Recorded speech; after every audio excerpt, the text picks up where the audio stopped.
Dick Cavett, music, revealed the 10 most shocking confessions ever made on a show.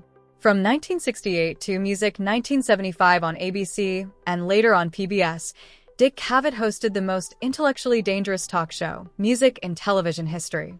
While Johnny Carson played it safe with comedy and charm, Cavett did something no other host dared. He let music, the conversation, go wherever it needed to go. He paired guests with opposing views and let them collide. He asked questions other hosts were afraid, music, to ask. He gave guests enough rope to either reveal their brilliance or hang themselves on national television. His show was not entertainment. It was a confession booth with cameras. Cavett had a gift that one critic described perfectly. He had a way of making everyone around him comfortable enough to reveal just a little more than they might otherwise. Music, he was small, soft-spoken, wickedly intelligent, and disarmingly funny. Guests came expecting pleasant conversation. What they got was something far more music-revealing. Politicians walked off his stage. Writers threw punches backstage, music, and brought the fight on camera. Rock stars disintegrated in real time. Legends gave their final interviews without knowing it. And one man delivered the most powerful indictment of Hollywood music ever spoken on television. The Library of Congress acquired Kit's archives because they recognized what his show captured. Not polished performances, but raw human truth, walk-offs, music near fistfights, confessions that turned out to be prophetic, and moments so shocking they changed television itself. These are the 10 most shocking confessions ever made on The Dick Cavett Show. Number Music 10. Groucho Marx. By the time Groucho Marx sat down with Cavett, he was in the music final chapter of a legendary career. The sharp-ted comedian who had terrorized authority figures for 5 decades was aging, unfiltered, and no longer bound by the rules that governed what you could say on television. Cavett devoted music entire episodes to Groucho because nobody else could get him to talk this music freely. Groucho dropped remarks that stunned the studio audience about the Broadway musical Hair and its notorious nudity. He quipped that he was going to go, but saw himself in the mirror one morning and figured why waste $5. But beyond the comedy, Groucho made confessions about old Hollywood that nobody expected. He spoke about the cruelty of the studio system with a bitterness that cut through the humor. He talked about loneliness behind decades of making people laugh. He, music, talked about watching friends destroy themselves in an industry that used people and discarded them. The audience came expecting music jokes. They got a dying comedian telling the truth about a system he had spent his life entertaining. Music Groucho's cab appearances became the definitive record of his final years. Unguarded, and music uncomfortably honest. They revealed that the funniest man in Hollywood had spent, music, decades watching an industry he loved to destroy the people inside it. Groucho confessed through comedy. But the next music guest had nothing funny to say. And when Kat confronted him with the truth, he could not handle it. Number 9. Lester Maddox. Lester Maddox was the sitting governor of Georgia when he appeared on the show. He was a segregationist who had refused to serve black customers at his restaurant, and music distributed pickaxe handles to white patrons to chase away black people who tried to enter. Cavett invited him on and did something that almost never happened on television. He confronted a politician about his racism directly, calmly, and without letting him escape. Kit questioned Maddox about segregation with a precision that left the governor unable to deflect. Music, every time Maddox tried to pivot to talking points or generalities, Kat brought him back to specifics. Every time Maddox tried to frame segregation as a matter of states' rights or tradition, Kat, music reframed it as a matter of human dignity. Maddox grew increasingly agitated as Kat refused to accept vague answers or political rhetoric. Music, the audience, which had been politely neutral at the start, turned against him as the questioning continued. And then Lester Maddox, the sitting governor of a United States state, music stood up and walked off the Dick Cavett Show on live national television. He could not defend his own beliefs under calm, direct questioning from a soft-spoken man from Nebraska. He simply left. Cavett turned to the audience and the remaining music guests and continued the show as if a governor walking off set was just another evening. The walk-off made national headlines. It was one of the first times a politician had been held accountable for racism on national television and visibly crumbled. Cavett demonstrated that asking honest questions to powerful people, music, could produce moments more dramatic than anything scripted. A governor walked off because he could not face the truth. But the next music guest did not walk off. He sat there disintegrating in front of millions. And everyone watching knew they were seeing something they were not supposed to see. Number 8. David Bowie. When David, music, Bowie appeared on the show in December 1974, he was supposed to be promoting new music. He was one of the biggest rock stars on Earth. Ziggy Stardust had made him an icon. The audience expected the flamboyant, charismatic music performer they had seen on album covers and concert stages. Bowie was visibly strung out on cocaine. Music rail thin, fidgeting constantly at moments, barely coherent. The thin white Duke had never looked thinner. His answers wandered into places that made no sense, and then snapped back with flashes of the brilliance that had made him a star. His eyes darted around the studio as if he was watching things nobody else could see. His body could not stay still for more than a few seconds at a time. It was a car, music, crash from start to finish. One of the most disturbing celebrity interviews ever broadcast on American television. Millions of viewers watched. Music, a rock god disintegrating in a chair, while Cavett held the conversation together like a man conducting an interview during an earthquake. Nobody in the studio knew whether Bowie was performing some kind of elaborate artistic music statement, genuinely collapsing under the weight of his addiction, or both at the same time.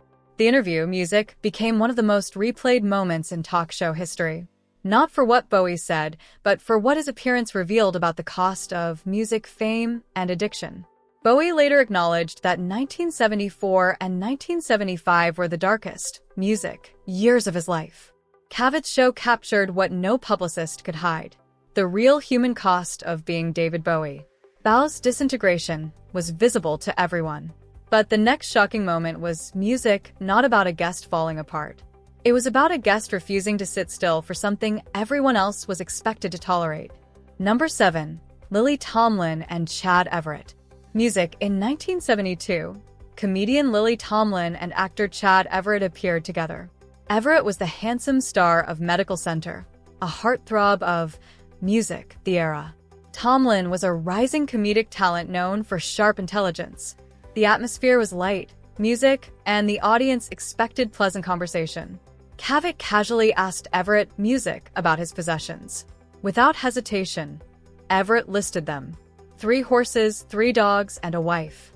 Nervous laughter rippled through the studio. Cavett offered him a chance to reconsider the order. Everett doubled down, looking at the camera and saying, "She is the most beautiful animal I have."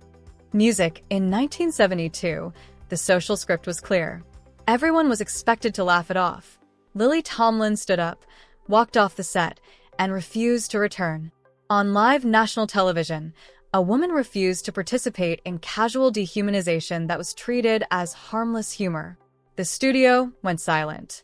That walk-off defined Tomlin's career more than any routine. She went on to embody women who refused to be diminished from 9 to 5 to her decadecil-long partnership with Jane Wagner. Music. The moment proved that refusing to laugh could be more powerful than any punchline. Kit's music show captured something that would not become a mainstream conversation for decades. The moment a woman said no on national television, Tomlin walked off because she refused to be diminished. But the next guest, music, walked off for a different reason. She refused to be treated as a curiosity, and her dignity was music, decades ahead of its time. Number 6. Christine Jorgensen. Christine Jorgensen was the first widely known transgender woman in America. In 1952, music, her surgery had made international headlines, and for decades, she was treated by the media as a novelty rather than a human being. When she appeared on Kit's show, she was the only scheduled guest for the entire episode, a format Kit reserved for his most important interviews. During the conversation, Cavett asked music Jorgensen about her romantic life. The question crossed a boundary she had spent decades defending. She was so offended by what she felt reduced her identity to a music curiosity that she stood up and walked off the set on live television. Since she was the music-only guest, Cavett was left alone for the remainder of the show. He spent the time talking directly to the audience about how he had not meant to offend her. He did not mock her. He did not dismiss her. He acknowledged that a line had been crossed. Jorgensen's walk-off was a woman drawing a boundary the rest of America was not ready to understand. It remains one of the earliest examples of a transgender person demanding dignity on national television rather than accepting the role of curiosity that the media had assigned her. Cavett's honest response, staying on stage and addressing what happened rather than cutting away, showed why his show is different from everything else on television. Jorgensen walked off with quiet dignity, but the next guests did not walk off. They nearly came to blows. And the two most dangerous men on earth almost fought each other on Cavett's stage. Number 5. Muhammad Ali and Joe Frazier. In 1974, Cavett hosted both heavyweight champions together with British talk music show legend Michael Parkinson co-hosting. The plan was a civilized discussion about music, their rivalry, and their upcoming fight. Both men had agreed to behave. The audience expected verbal sparring, music at most. What began as cordial conversation gradually intensified as the minutes ticked by. Ali, unable to resist provoking Frazier the way he had done at press conferences and weigh-ins for years, began goading him with the kind of insults that had made their rivalry the most personal in boxing history. Frazier, who carried deep resentment about the names Ali had called him publicly, calling him ugly, calling him a gorilla. Stopped smiling. The humor drained from his face and was replaced by something cold. The tension built until approximately 30 minutes into the show. Both men stood up from their chairs simultaneously. They removed their jackets. They squared off inches from each other chest to chest. Two of the most dangerous men on the planet looked ready to throw punches on the set of a television talk show, while Cavett and Parkinson sat watching from their chairs frozen. The studio audience held its breath for a genuine, terrifying moment. Nobody in the room knew if they were about to witness the most famous fist fight in television history. The confrontation was eventually diffused, but the footage became legendary. It captured the genuine hatred beneath the showmanship. A hatred that made their fights in the ring feel like extensions of something deeper. Cavett show stripped away the gloves, the rules, and the referees, and showed two men who wanted to hurt each other, with nothing between them but a coffee table. Ali and Frazier nearly fought with fists. But the next confrontation was fought with words, and it began with a headbutt backstage before the cameras even started rolling. Number 4. Norman Mailer vs. Gore Vidal. The episode featuring Norman Moore, Gore Vidal, and journalist Janet Flanner is considered one of the most infamous moments in television history. Before taping even began, Mailer, furious over a review in which Vidal compared him to Charles Manson, headbutt Vidal backstage. Then the cameras rolled. Moore appeared visibly drunk and belligerent from the first moment on camera. He goaded Vidal with insults, referred repeatedly to his own superior intellect, and tried to drag Cavett into the fight as an ally. Vidal responded with the icy precision of a surgeon, a calm of a man who knew he was winning by refusing to lose his composure, while his opponent lost his entirely. Flanner, the veteran journalist who had covered Paris for The New Yorker for decades, watched in astonishment from between these two wearing men, occasionally interjecting with the weary authority of a woman who had seen too much of the world to be impressed by masculine posturing. The audience shifted from nervous laughter to genuine discomfort as Moore's aggression escalated beyond anything they had expected to see on a talk show. At one point, Cavett delivered a devastating response to Mailer's bullying that drew an enormous reaction from the crowd, and Moore turned on the host himself, attacking Cavett for siding against him. The entire episode was a live meltdown by one of America's most celebrated writers.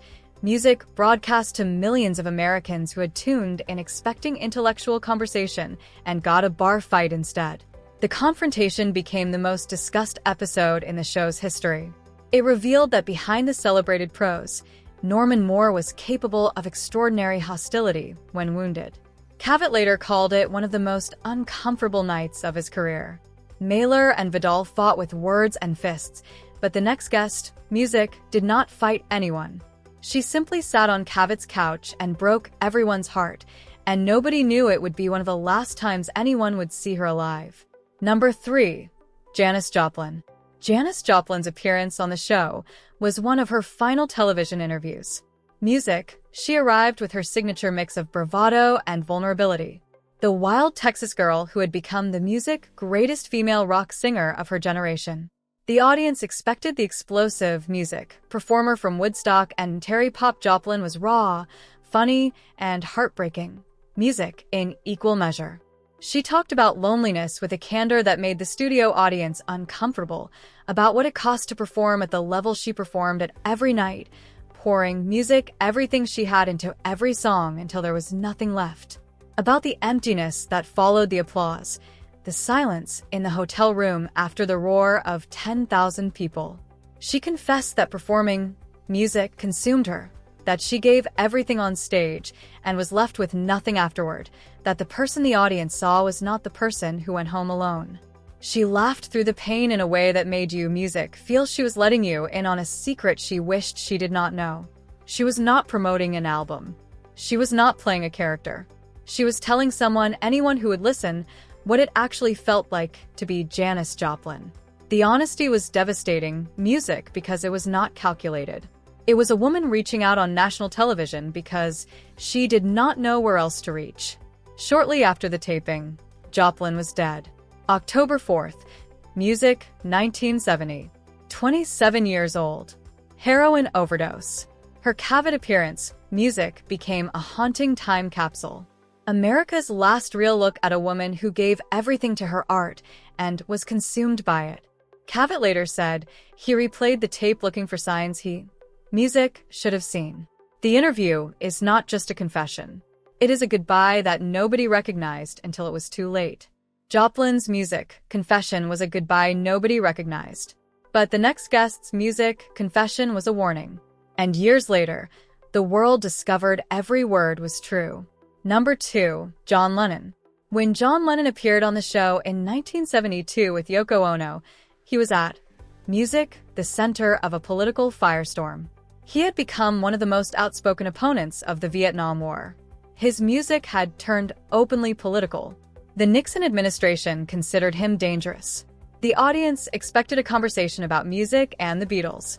Lennon stated calmly and directly that the FBI was actively surveilling him and Yoko. Music, he said their phones were tapped. He said they were being followed. He said agents were monitoring their movements, their friendships, their political activities. Music. And then he said the words that would echo for decades. If anything happened to him and Yoko, it was not an accident. The studio audience laughed nervously. They assumed it was paranoia, the kind of conspiracy thinking that counterculture figures sometimes indulged in. The famous former Beatle was being dramatic, they thought. Nobody in that room took it seriously. Lennon sat there calm, certain, and completely alone in a room full of people who did not believe a single word he was saying. Years later, historian John Wiener uncovered that the music FBI had compiled over 300 pages of surveillance documents on Lennon. Everything music he said on Cavett's couch was true.